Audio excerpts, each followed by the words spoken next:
Mincheol pénètre dans l'appartement familier. Rien n'a changé depuis son départ. Ce constat le rassure étrangement. Il se dirige vers la chambre pour y prendre quelques affaires personnelles quand son regard est attiré par une peluche. Un sourire ironique se dessine sur ses lèvres. Il imagine Haesu si seule qu'elle aurait besoin de ce jouet pour combler son absence. Dans la résidence présidentielle, Beom monte les escaliers accompagné de Jae lorsqu'un verre projeté par Tae-hee se brise à ses pieds. Les deux frères engagent alors un échange tendu. Tae-hee remarque que son cadet a grandi depuis leur dernière rencontre. Beom rétorque qu'il aurait dû grandir davantage et s'enquiert de savoir s'il pleure toujours comme un enfant. La colère de Tae-hee explose. Il tente de frapper son frère, mais Jae l'intercepte. Avant de partir, Tae-hee promet à Beom de le tuer, comme sa mère. Lors du dîner officiel, le président questionne ses fils. Il interroge d'abord Tae-hee sur sa relation avec Melissa. Pris au dépourvu, celui-ci répond de manière évasive, prétendant que cette femme serait prête à inventer n'importe quoi pour de l'argent. Intérieurement, il réalise qu'il doit désormais adopter un profil bas. Se tournant vers Beom, le président lui demande s'il rencontre des difficultés. « Aucune », répond-il simplement. De retour chez elle, Haesu découvre les chaussures de Mincheol devant sa porte. Elle entre, furieuse, et lui ordonne de quitter les lieux immédiatement. Mincheol ricane, l'accusant d'être jalouse de sa nouvelle compagne plus jeune. Il s'approche dangereusement, réduisant la distance entre eux jusqu'à ce que son souffle effleure ses lèvres. Sa main glisse lentement vers le bas de son dos, l'attirant plus près. Haesu réagit violemment, lançant divers objets tout en exigeant qu'il parte. Finalement, Mincheol s'en va, visiblement satisfait de l'avoir vu souffrir. Au bord des larmes, Haesu saisit son téléphone. Ses doigts composent instinctivement le numéro de Beom. Après l'appel de Haesu, Beom affiche une satisfaction discrète tout en ressentant une violente envie de meurtre envers Mincheol. Son esprit s'égare dans ses pensées sombres jusqu'à ce que Jae ne le ramène à la réalité. « Dois-je préparer une tombe ?» demande le garde du corps, ce qui arrache un sourire à Beom. Il répond par la négative. Pour l'instant, il préfère voir Mincheol vivant, complètement détruit le jour où Haesu sera à lui. Pendant ce temps, Tae-hee, en train de se laver le visage, confie à son garde que Beom adopte les mêmes manières provocatrices que le président. Il rappelle avec mépris que son frère n'est qu'un enfant illégitime, incapable de prétendre à la succession. Beom rejoint finalement Haesu qui l'attendait. Après des excuses pour l'avoir dérangé, elle lui confie être la seule personne qui lui reste. Elle propose une amitié pour la soirée. Beom sourit et demande ce qu'il en retirera. Ne pouvant rien offrir d'autre, Haesu lui tend maladroitement de l'argent, tout ce qu'elle possède. Interloqué, Beom hésite entre rire et pleurer. Finalement, il sourit et déclare qu'elle vient de l'acheter et qu'elle ne pourra plus le repousser désormais. Ils se rendent dans un bar où la gérante les prend pour un couple. Haesu, gêné, nie tandis que Beom avoue éprouver un amour non réciproque. Il poursuit une femme qui ne le regarde pas encore. Ces mots font rougir Haesu. À table, Haesu se remémore Mincheol noyant ses soucis dans l'alcool. Elle trouve ironique de penser encore à lui dans ces circonstances. Beom, surpris de la voir boire après sa récente tentative de fumer, lui rappelle qu'il lui avait suggéré de profiter de la vie, pas de se détruire. Après l'avoir observé un moment, elle murmure qu'il lui rappelle le Mincheol d'autrefois. Beom se sent insulté, mais elle précise « Ce Mincheol-là était attentionné, leur relation comptait des jours heureux, des instants de bonheur réel avant que tout ne bascule. » Haesu partage avec Beom des souvenirs de Mincheol remontant à 13 ans. Elle décrit leur première rencontre, alors lycéen. Il l'avait abordée alors qu'elle se rendait en cours, s'était présentée simplement avant de lui offrir un petit cadeau et de repartir. Tout le quartier connaissait Mincheol, ce garçon solitaire vivant au sommet de la colline, orphelin élevé par une grand-mère récemment disparue. Celui qui traînait avec des délinquants pour fumer dans des coins isolés, mais qui aidait aussi les personnes âgées. Charmant et beau, il attirait naturellement l'affection des adultes comme des jeunes. Il avait persisté à lui parler chaque matin, lui apportant tantôt un lait à la banane, tantôt des nouilles. Le jour où il avait demandé son numéro, elle avait prétendu ne pas avoir de téléphone. Sans rancune, il s'était mis à enchaîner les petits boulots pour lui en offrir un.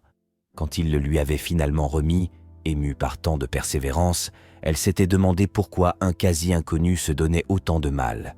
« J'avais besoin de pouvoir t'écrire », avait-il simplement expliqué en enregistrant son numéro.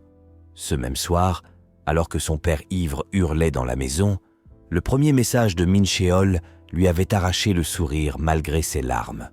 À l'école, tandis que des amis lui parlaient d'une certaine Sang-mi sous son charme, Min Cheol avait clairement signifié son intérêt exclusif pour Hae-soo. Plus tard, lors de leurs études, il lui montrait fièrement ses excellents résultats. Derrière son apparence de délinquant fumant avec 16 amis, se cachait un étudiant modèle déterminé à réussir malgré son passé difficile. Hae-soo se souvient du jour où il l'avait présenté à 16 amis comme sa petite amie alors qu'il n'était même pas encore en couple, la faisant rougir de confusion. Puis cet épisode où Sang-mi, follement jalouse, l'avait entraîné avec sa bande. Un ami de Min Cheol les ayant aperçus était immédiatement parti le prévenir. Pendant ce temps, les filles ont ramené Hae-soo dans les toilettes. L'une d'elles lui demande brutalement quelle relation elle entretient avec Min Cheol. Lorsque Hae-soo nie tout lien, elle commence à la déshabiller de force, déchirant son haut, tandis qu'une autre la maintient et une troisième fait le guet. Min Cheol ouvre la porte violemment et découvre Hae-soo en larmes, tentant désespérément de se protéger. Le haut de son uniforme, déchiré par le groupe de filles mené par Sang-mi, trahit sa vulnérabilité. Sans un mot, il lui tend sa propre chemise et l'invite à le suivre. Sang-mi tente de s'interposer, mais sous le regard noir de Min Cheol, elle recule finalement. Sur le chemin du retour, Hae-soo exprime ses craintes quant aux représailles que Sang-mi pourrait exercer. Le lendemain, ses appréhensions se concrétisent lorsque Min Cheol se retrouve encerclé par des étudiants plus âgés. Le combat qui s'ensuit le laisse gravement blessé. En le voyant dans cet état couvert de blessures, Hae-soo fond en larmes, submergée par la culpabilité. Min Cheol tente de la réconforter, promettant de mieux se protéger à l'avenir. Sans réfléchir, elle se rapproche de Min Cheol et l'embrasse, le prenant par surprise. De retour dans le présent, Hae-soo observe son verre en se remémorant le contraste entre le Min Cheol d'autrefois, doux et romantique, et l'alcoolique qu'il est devenu. Elle remarque alors le regard insistant de Beom. Intriguée, elle l'interroge. Il avoue sa jalousie de l'avoir pensé à un autre homme en sa compagnie. Troublée par son regard, elle imagine le nombre de femmes qui ont dû succomber à son charme. Beom rétorque qu'avec elle, c'est différent. Elle ne s'est pas laissée charmer. La conversation dérive alors sur leur âge. Lorsqu'elle découvre les 10 ans qui les séparent, la révélation la choque au point d'engloutir plusieurs verres supplémentaires. Beom propose cyniquement de servir d'instrument de vengeance contre Min Cheol, mais elle reste muet. En titubant à la sortie du bar, incapable de retrouver son chemin, elle accepte finalement l'aide de Beom. Dans son état d'ébriété, elle lui confesse son charme, ce qu'il attribue immédiatement à l'alcool. Piqué au vif, Hae-soo rappelle leur différence d'âge avec véhémence. C'est elle l'adulte, celle qui devrait le gronder. Amusée, Beom la défie d'essayer. Dans un mouvement maladroit, Hae-soo s'appuie sur ses pieds pour l'attirer vers le bas et l'embrasse brusquement, prenant Beom par surprise. Beom, surpris par l'initiative de Hae-soo, se laisse finalement emporter. Leurs regards se cherchent un instant avant que leurs lèvres ne se rejoignent dans un baiser passionné. Essoufflée, Hae-soo rompt l'étreinte, avouant d'une voix troublée qu'à cause de lui, elle ne parvient plus à penser clairement. Conscient qu'elle est trop ivre pour rentrer seule, Beom décide de l'emmener dans un hôtel de luxe.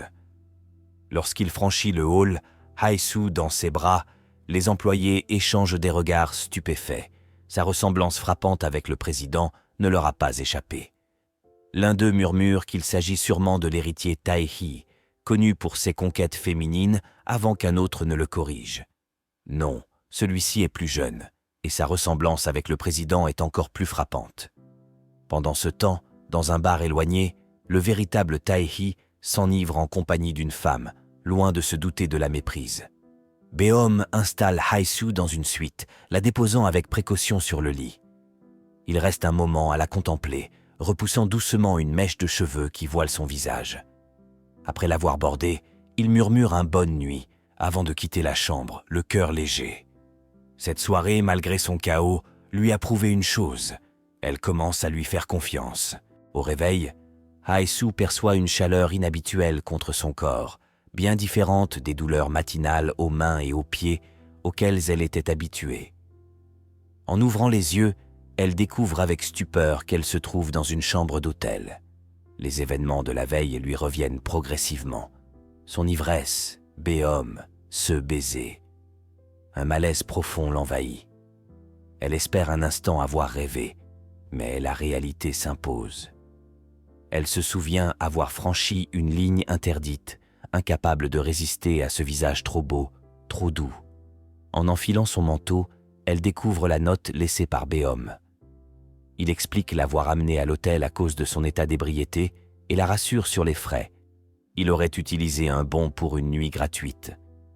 De retour à la maison, Jay observe Beom avec curiosité. Il s'enquiert de savoir pourquoi il reste à l'appartement pendant sa pause, évoquant une éventuelle menace. Beom ignore ces questions et propose plutôt un jeu de société. Quand Jay mentionne Hae-soo, il répond simplement que c'est à elle de l'appeler si elle le souhaite. Pendant ce temps, Min-cheol est allongé avec Ariane après leur étreinte. Ces questions sur sa jeunesse réveillent des souvenirs de Hae-soo. De son côté, cette dernière entame un rangement dans l'appartement. Elle réalise à quel point l'espace qu'elle occupait avec Min-cheol était réduit. Chaque objet entassé ravive des souvenirs douloureux. Épuisée par ce travail émotionnel, Hae-soo décide finalement d'appeler Beom pour l'inviter à dîner. À l'autre bout du fil, interrompant sa partie de jeu avec Jay, Beom ne peut réprimer un sourire en reconnaissant son numéro. Hae-soo parcourt les allées du centre commercial, un sentiment de légèreté inédit l'animant. Pour la première fois, elle s'offre des vêtements neufs, loin des habits usés qui ont marqué son enfance. Min-cheol avait été la seule chose précieuse dans sa vie, avant de disparaître comme s'il ne s'était jamais appartenu.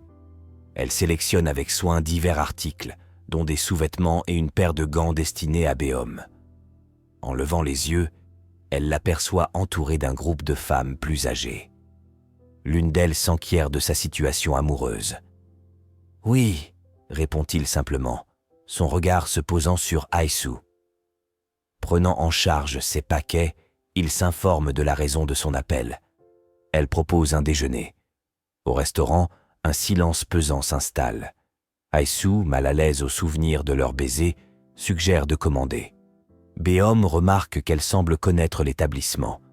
Elle hésite avant d'admettre y être venue, omettant volontairement que c'était avec Min-cheol.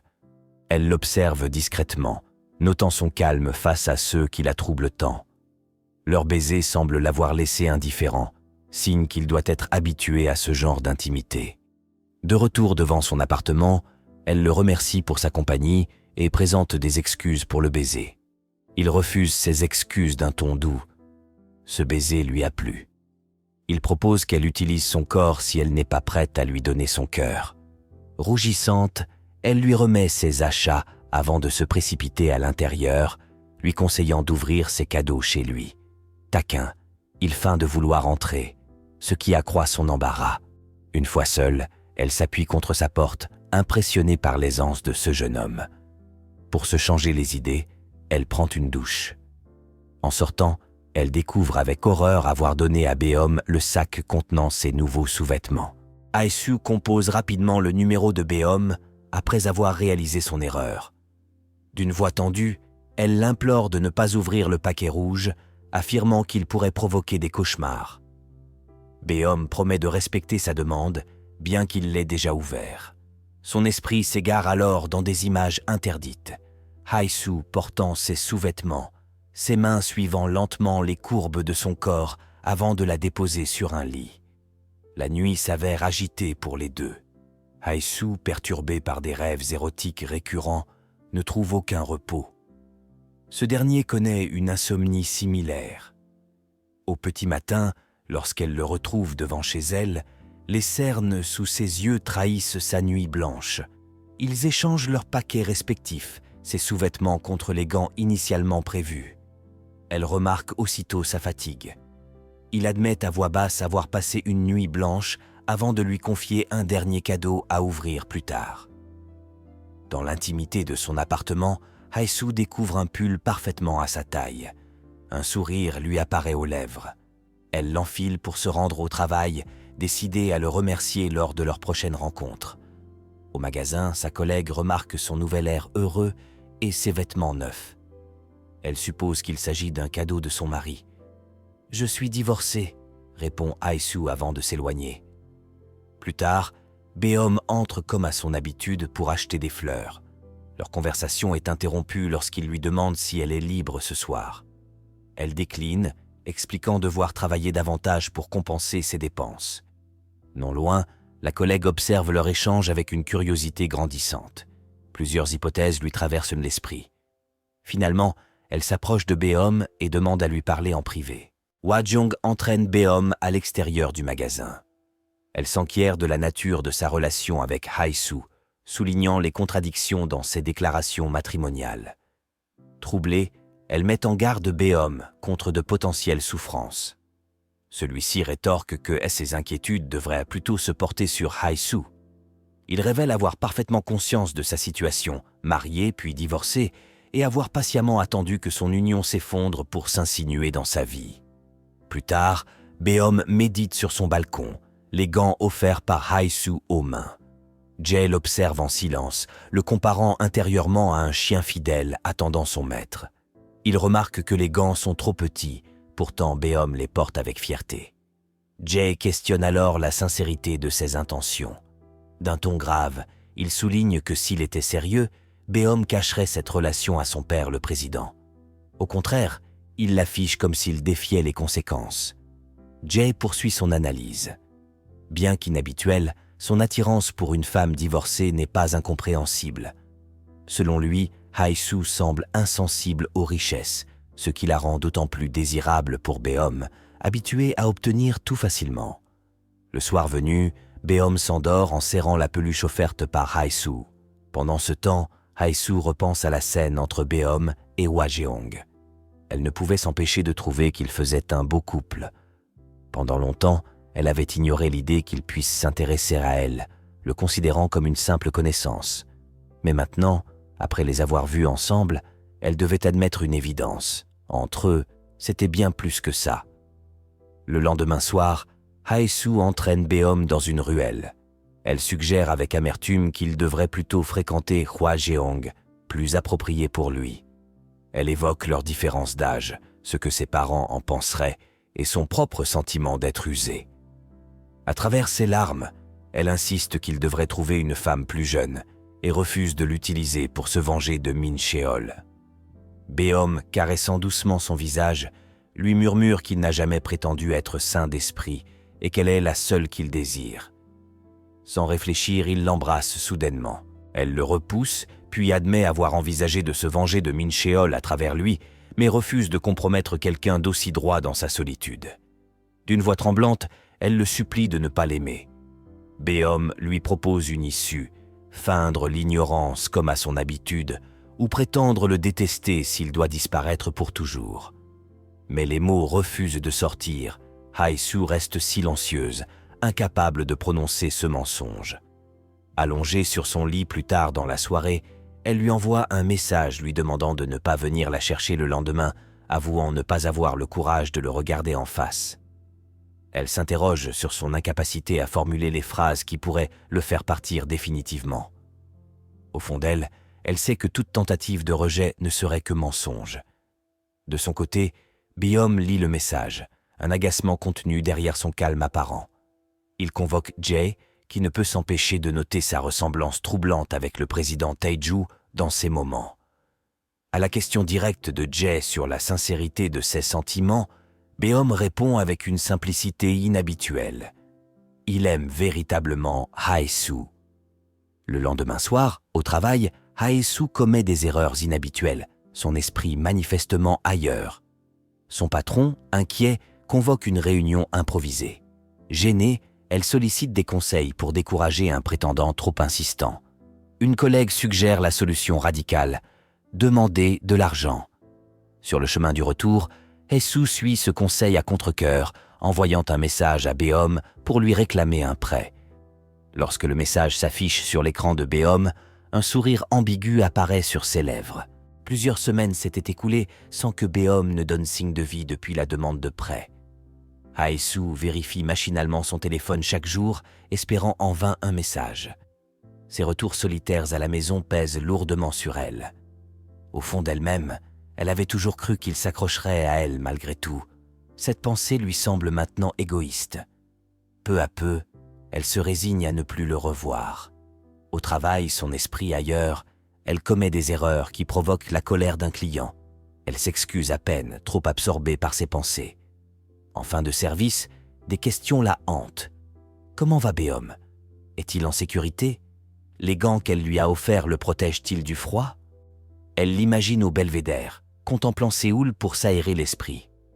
Submergée par ses propres émotions, elle réalise soudain à quel point elle ne connaît presque rien de lui et combien lui aussi devait porter des sentiments lourds à évacuer. Une vague de soulagement l'envahit malgré tout. Cette attirance si intense finira par s'estomper. Pourtant, un regret persiste. Elle ne lui a jamais expliqué que la peluche, placée près de l'oreiller, était censée chasser les cauchemars. Des mots non dits qui lui brisent maintenant le cœur. Pendant ce temps, Beom discute avec Jae. Il lui demande de le frapper au visage avant de le congédier, mentionnant un rendez-vous important. Sur le chemin du retour, Hae-soo reçoit soudain un message de Beom l'informant qu'il l'attend chez elle. Arrivée devant sa porte, elle découvre avec inquiétude son visage marqué par des blessures. Elle l'invite à entrer pour le soigner. Une fois ses plaies pansées, elle tente de le renvoyer, lui demandant de ne plus revenir avant d'avoir réuni la somme demandée, certaine de l'impossibilité de la tâche.